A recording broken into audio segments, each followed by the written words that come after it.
What if Hideo Kojima made his magnum opus, but most people wrote it off as a tedious walking simulator? Reader, it happened.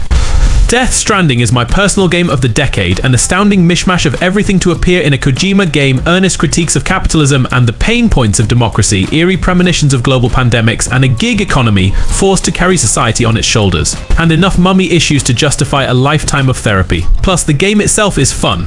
Like, very fun. No, you don't get to shoot much stuff, nor do you conquer the giant open world map.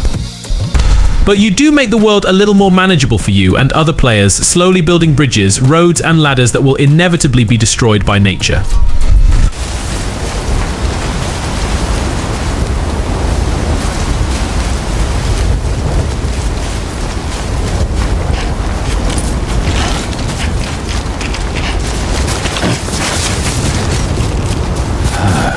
For at least a few of the games on this list, like say Elden Ring, you're going to mess with the game's settings on Steam Deck in order to make sure you've got a decent frame rate and the game feels good to play. Not a concern at all for Animal Well, a pixel art masterpiece that feels like it could have been at home on the Game Boy. With a file size of just 33 MB, it sure won't take long to install either. But Animal Well packs quite a bit of mystery and time-intensive puzzle solving into its very small package.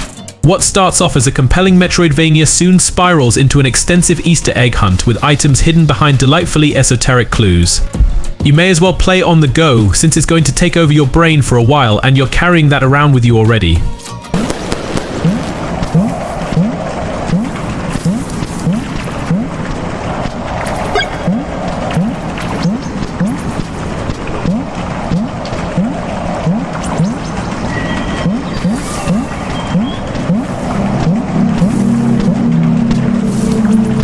Deep Breath Cult of the Lamb is Animal Crossing meets Hades meets the dark side of Catholic history meets Happy Tree Friends meets American cultism meets European occultism meets Dark Souls meets 1980 Satanic Panic meets Fractured Fairy Tales meets the waking dreams of Peter Molyneux.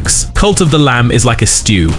If you look closely, you can spot all of these delicious individual ingredients, but when slurped from a big spoon, all you'll taste is one distinct flavor.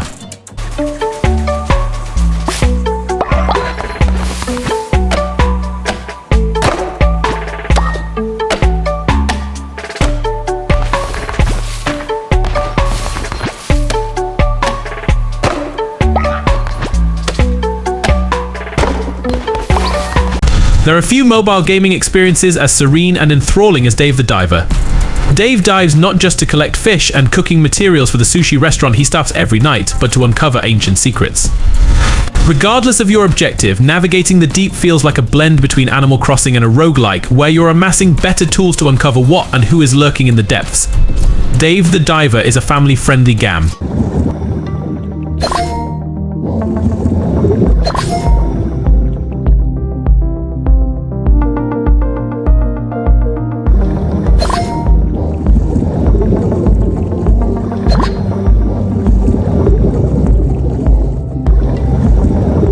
When Diablo IV first released, the only way to wrestle it onto Valve handheld was with a strong will and a conveniently step-by-step guide to installing Battle.net on the Steam Deck. These days you can just get the ARPG Demon Pummeler on Steam, which certainly makes things easier, though the old ways still work if you happen to already own it on Actiblizz's store. Either way, I actually enjoyed Diablo IV more on my Steam Deck than I did on my big fat PC. This is veering even further into the realm of subjectivity than usual, but the thumbstick and face button controls just feel like I'm exerting more direct control over my unintentionally Billie Eilish-faced necromancer. Which in turn makes combat more satisfying than it is when delivering hundreds of abstract mouse clicks. I'm not ready yet.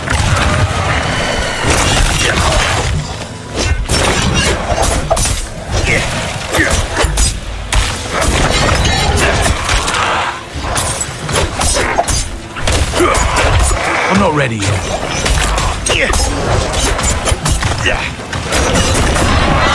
The best place to play Dragon Quest XI has changed over the years. The JRPG to end all JRPGs first launched in 2018 on Steam and PlayStation 4, only to be bested a year later by a definitive edition for Nintendo Switch, which included additional content and could be played on the go. The definitive edition then came to Steam in 2020, but of course it lacked the portability of the Switch version, forcing players to choose between visuals and convenience.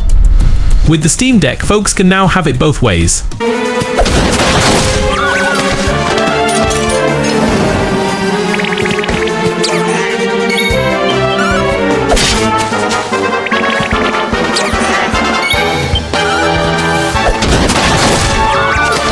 am proud of the work we do at Polygon, but every publication has its weaknesses. I've accepted that we're not the go-to experts for old-school side-scrolling shooters and shmups. That honor goes to our pals at Eurogamer, specifically Martin Robinson, who I trust more with this genre than I do any pundit with American politics. When he proclaimed Draenus is the most spectacular side-scrolling shooter, since Gradius 5 I had to give it a try.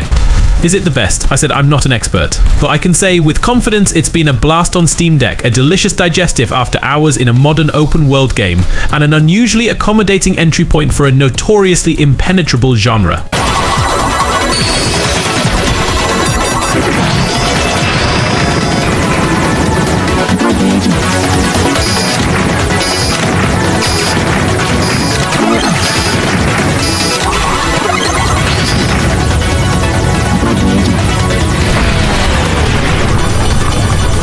Meet the Steam Deck's killer app. It's not perfect, I play on low settings and occasionally experience frame rate dips, but Elden Ring works, and that's all I need to farm souls in from Software's open world expansion of its Dark Souls formula. This is the game that has kept me awake past midnight. I promise myself that I'll stop once I see what's at the end of a moss-lined cave or over a burning horizon, but then I see some new curiosity and suddenly I'm pummeling my way through another dungeon. The convenience of a portable device turns what I meant to be a 15-minute grind session into a 2-hour journey through a labyrinthine dungeon. Strength.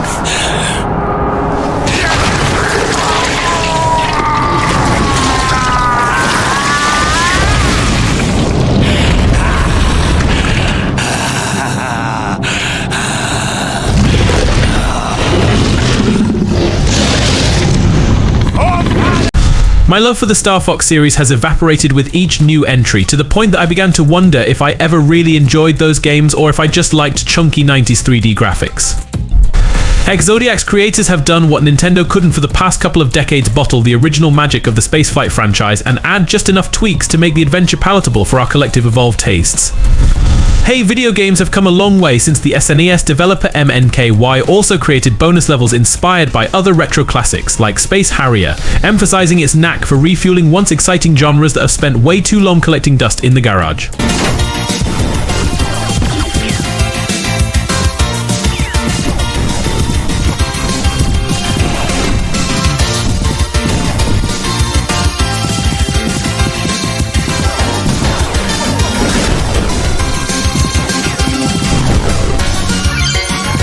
One of the best games of all time received one of the best remakes of all time, and now you can play its most complete version whenever and wherever you want. I mean, I could write more reasons you should play this game, but let's be real, either you have played a version of Final Fantasy VII already, or you've been told countless times to bump this one up your queue. Throw this recommendation on the pile.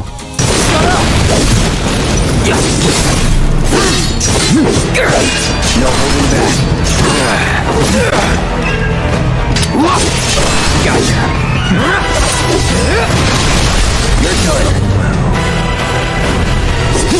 In 2004, Half-Life 2 helped launch Steam, attracting thousands of players to Valve's then unproven video game ecosystem. In return for joining Steam, players could download a first-person shooter that was far ahead of its time. Today, Half-Life 2 and its pair of supplemental episodes works as another example of Valve's magic. I installed a PC game I bought nearly 20 years ago onto a portable computer, and it only took a few minutes to enter the streets of City 17.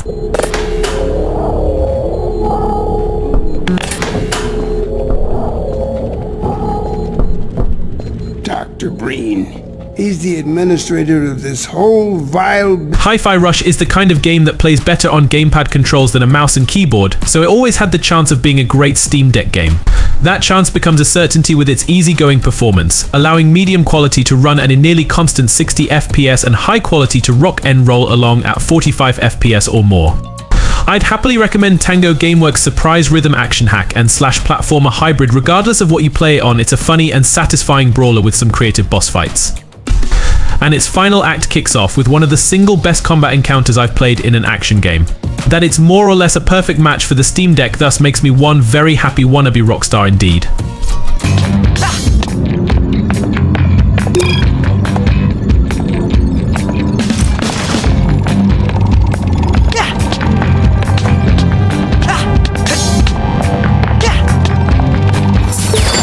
You might not expect Dredge to feel at home on the Steam Deck at first glance, but it totally does. This haunted seafaring adventure tests the protagonist's psyche, and the gameplay loop is perfect for quick pickup, put down sessions. Not to mention, it's a lot of fun being set free to fish, solve mysteries, and complete objectives before the sun goes down. And if you dare, dredge the depths after dark for some spooky surprises.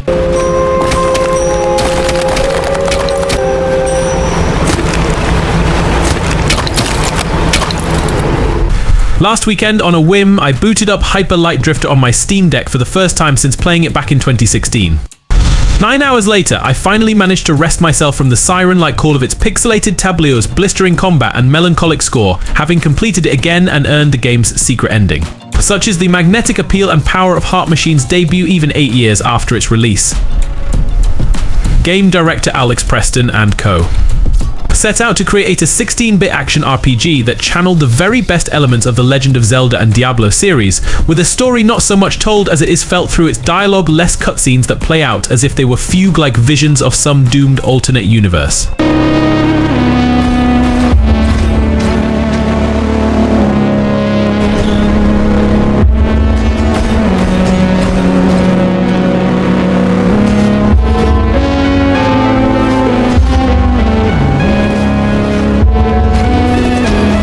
Part coming-of-age visual novel, part exploration-heavy sci-fi RPG, part poker-esque card game, I Was a Teenage Colonist is a brilliantly captivating game that you'll want to play again and again and again. You take on the role of a young kid in Earth's first planetary colony and follow their life on a strange new alien planet over the course of 10 years. Every activity you pick impacts your personal journey and the relationships you make, and also plays a huge role in the future of the planet.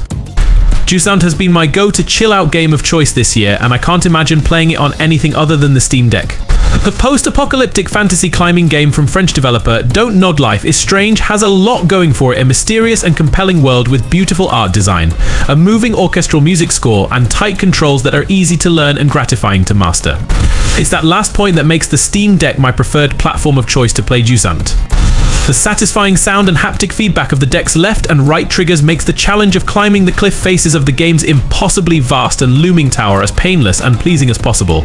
And the visual and sound quality of the deck is terrific at rendering the gorgeous vistas and ambient soundscapes of the world.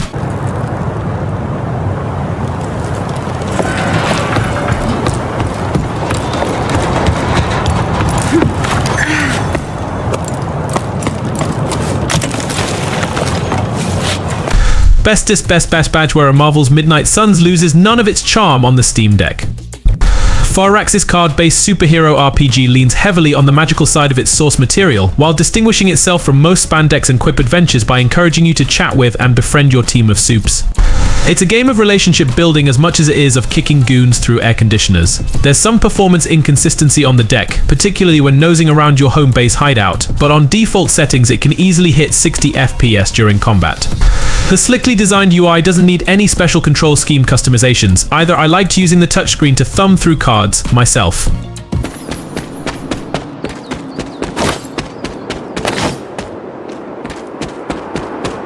Feeling it.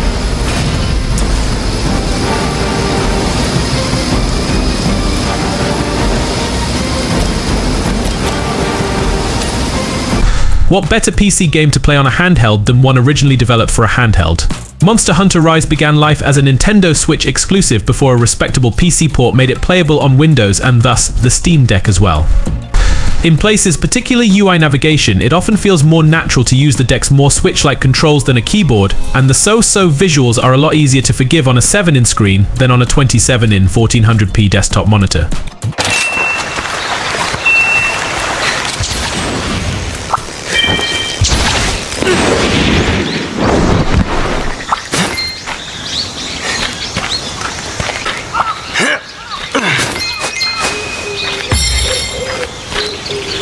There's a reason Stardew Valley is still so beloved. After 8 years, it's just damn good. The latest big update adds so much to the already robust game, fleshing out Pelican Town and its inhabitants.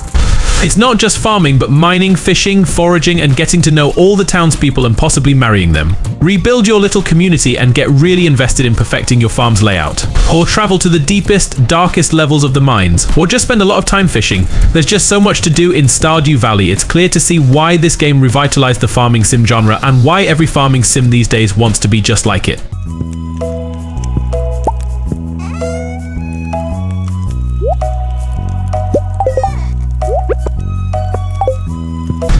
NieR Automata is the game I most often find myself wanting to play instead of the many fine but forgettable shooters and open world distractions that land on my desk. I think about it every week, partly because its soundtrack is my favorite writing music, partly because its toys litter my desk, and mostly because it's just that good. Yes, you have to beat it 5 times, but in hindsight, I wish I had a reason to play another 500. 簡単に言う。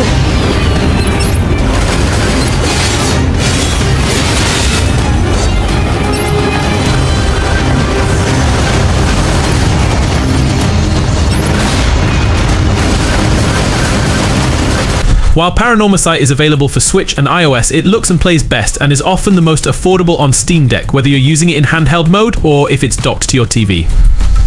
This spooky, rather mature episodic visual novel is tough to put down, especially when you begin to uncover how it progresses. You assume the role of multiple characters who are all trying to survive a supernatural cataclysm that's out for everyone's soul. The story is told to make you care about each one of them, not knowing who's about to bite the dust at the next turn of events. This lush puzzle platformer was one of my favorite games of 2023, and I happily played through the whole thing on a Steam Deck OLED.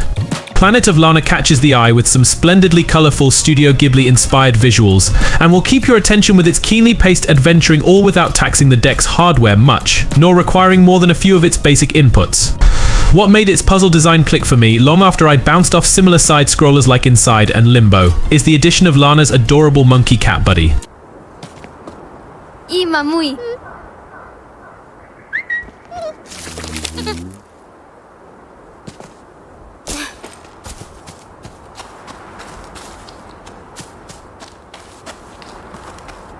Look at us lucky PC folk, the first RC game on Steam just happens to be the best one in the entire 2 decades old series. Ratchet Clank Rift Apart is a funny, inventive, intelligently paced shooter platformer with delightfully mad sci-fi weaponry, from the burrowing rocket launcher to the grenade that turns baddies into topiary sculptures. On the deck, it's best played with the visuals toned down, but it still looks great, and that's about the only concession required. An official Steam Deck control scheme adapts the former PS5 pad inputs flawlessly, and they're all highly customizable if you want to make some tweaks.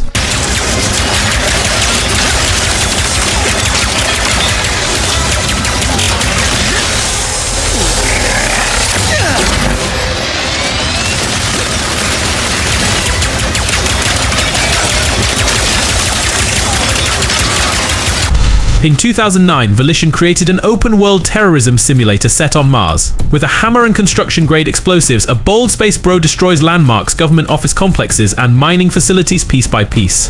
Where its open-world peers focused on realism and narrative, Red Faction emphasized chaotic fun. Publisher THQ planned to convert Red Faction into a transmedia property, but little materialized beyond a mediocre sequel and a made-for-TV movie. The closest we've seen to a spiritual sequel is 2020's Teardown, an indie heist game that invites players to bust through buildings made of chunky voxels. Speaking of, I should install Teardown on my Steam Deck.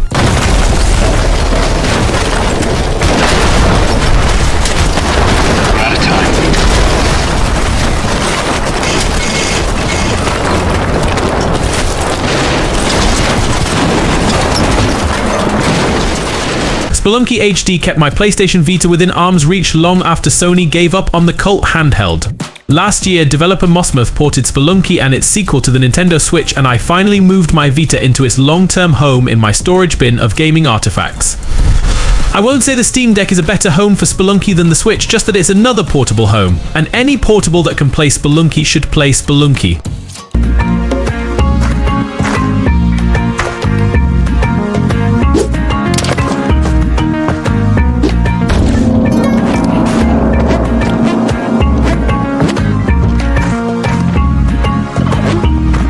Stray is a game about being a cat. You don't talk like Garfield or wink at the camera like Bubsy. You stretch, scratch, and occasionally leap between ledges at perilous heights. Your cat participates in a harrowing adventure set in a dystopian cyberpunk underworld in which robots echo the lives of their long-dead human counterparts. But most engagement happens on your behalf through an adorable, English-speaking, artificially intelligent drone named B12. The game's creators keep your cat's direct involvement ambiguous. Is the cat the savior of a dying planet, or is the cat just a cat who happens to be the incidental shepherd of historic change? Like I said, typical cat stuff.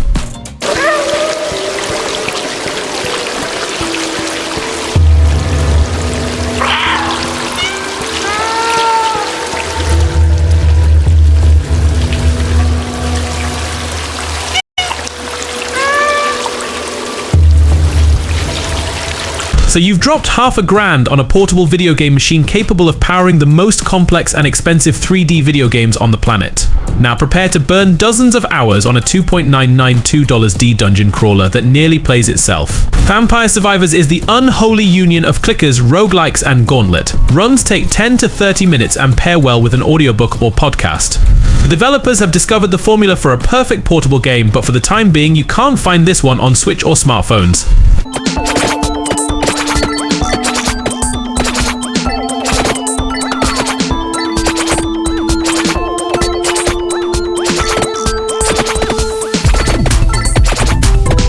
Feel-good racer Forza Horizon 5 is a natural fit for gamepad-style controls, and the Steam Deck's haptic shoulder buttons even give it a little shake to enhance that feeling of stomping the accelerator. When launching it from Steam, I'd suggest lowering the graphics settings to medium for suitably speedy performance, and if you're a PC Game Pass Ultimate subscriber, you can stream it instead.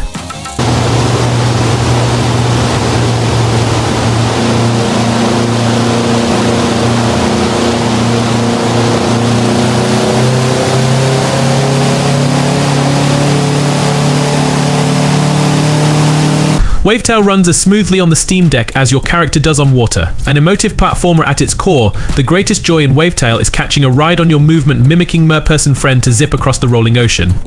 It's a blast, especially once you also get the hang of chaining together jumps and hookshot moves to navigate the flooded world even faster.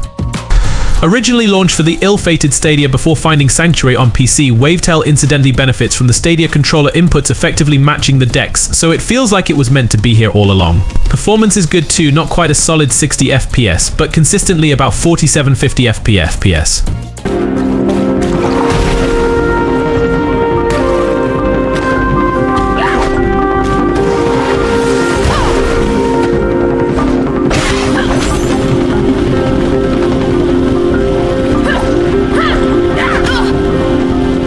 Weldermyth made Polygon's top 10 games of 2021 list by reimagining the DD experience without the need for a part-time dungeon master. The combat is clever enough your magic can convert any object into a deadly weapon, but I especially cherish its creators' dedication to characters. Party members find lovers and nemesis, they acquire weapons and battle scars, they age and eventually die. Quests are broken into 10 to 15-minute episodes of story and combat, ideal for filling any gaps in your day. The controls on Steam Deck do take a little practice, but the game has benefited from an active community of modders and storytellers, so I wouldn't be surprised if we see improved user-made control settings soon. The Yakuza series spans hundreds of hours across 7 mainline entries, along with a handful of spin-offs, which is to say, the portable Steam Deck provides the best chance at seeing the entirety of this Japanese gangster epic, especially in the form of short missions on lunch breaks. If you don't have time for every game or just need a place to start, we recommend Yakuza Zero. A sort of prequel to the series, the adventure takes place in 1980s Japan and provides lots of colourful backstories. Don't be fooled by all of the violent combat and seedy locales this series, and especially this entry has more heart and joy than 99% of games from big budget publishers. Hiro Kazuma Kiri wants to make the world a better place, one city block at a time.